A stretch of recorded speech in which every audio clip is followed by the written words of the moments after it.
किसी गणराज्य या साम्राज्य की सुरक्षा से पहले आज प्रश्न राष्ट्र की सुरक्षा का है, उस राष्ट्र की जिसके गणराज्य भी अविभाज्य अंग है। अब कैकेय व कौरव, मगध व मालव को साथ साथ कंधे से कंधा मिलाकर भारत की सीमाओं की रक्षा करनी होगी। आचार्य, तक्षशिला की सीमाओं की रक्षा करने का उत्तरदायित्व हमारा कैसे हो सकता है? ये सीमाएं आपकी अपनी हैं। पर तक्षशिला की राजनीति से गणराज्यों का क्या संबंध आचार्य?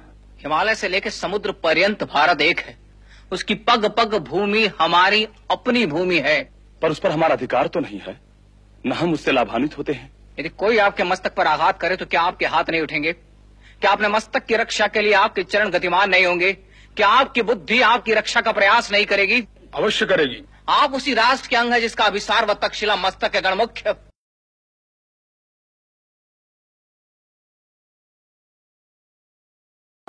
शिक्षक व परिषद तो गौरव भूषित तब होगी जब यह राष्ट्र गौरवशाली होगा, और यह राष्ट्र गौरवशाली तब होगा जब यह राष्ट्र अपने जीवन मूल्यों व परंपराओं का निर्वाह करने में सफल व सक्षम होगा, और यह राष्ट्र सफल व सक्षम तब होगा जब शिक्षक अपने उत्तरदायित्व का निर्वाह करने में सफल होगा, और शिक्षक सफल तब कहा जाएगा जब वह प्रत्येक व्यक्ति में राष्ट्रीय चरित्र का निर्माण करने में सफल हो।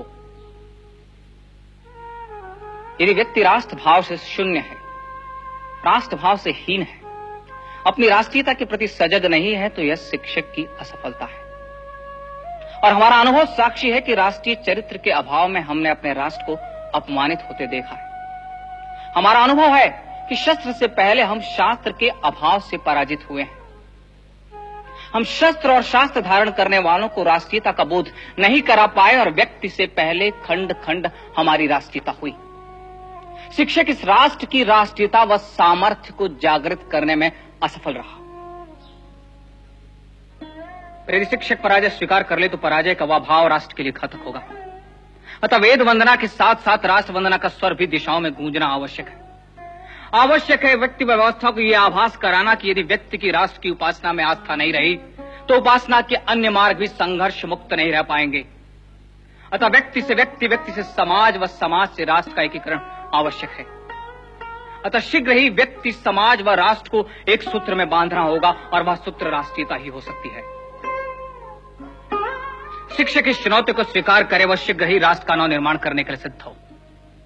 संभव है कि आपके मार्ग में बाधाएं आएंगी, पर शिक्षक को उन पर विजय पानी होगी, और आवश्यकता पड़े तो शिक्षक शस्त्र उठाने में भी पीछे ना हटे। मैं स्वीकार करता हूं कि शिक्षक का सामर्थ्य शास्त्र है, पर यदि मार्ग में शस्त्र बाधक हो और राष्ट्र मार्ग के कंटक सिर्फ शस्त्र की ही भाषा समझते हो, तो शिक्षक उन्हें अपने सामर्थ्य का परिचय अवश्य दे। अन्यथा सामर्थ्यहीन शिक्षक अपने शास्त्रों की भी रक्षा नहीं कर पाएगा। संभव है कि इस राष्ट्र को एक सूत्र में बांधने के लिए शिक्षक को सत्ताओं से भी लड़ना पड़े, पर स्मरण रहे कि सत्ताओं से राष्ट्र महत्वपूर्ण है, राजनैतिक सत्ताओं के हितों से राष्ट्रीय हित महत्वपूर्ण है। अतः राष्ट्र की वेदी पर सत्ताओं की आहुति देनी पड़े तो भी शिक्षक संकोच न करे। इतिहास साक्षी है कि सत्ता व स्वार्थ की राजनीति ने इस राष्ट्र का अहित किया है। हमें अब सिर्फ इस राष्ट्र का विचार करना है। यदि शासन सहयोग दे तो ठीक, अन्यथा शिक्षक अपने पूर्वजों के पुण्य व कीर्ति का स्मरण कर अपने उत्तरदायित्व का निर्वाह करने में सिद्ध हो। विजय निश्चित है। सप्त सिंधु की संस्कृति की विजय निश्चित है। विजय निश्चित है इस राष्ट्र के जीवन मूल्यों की। विजय निश्चित है इस राष्ट्र की। आवश्यकता मात्र आवाहन की है। भारती की जय, भारती की जय, भारती की जय।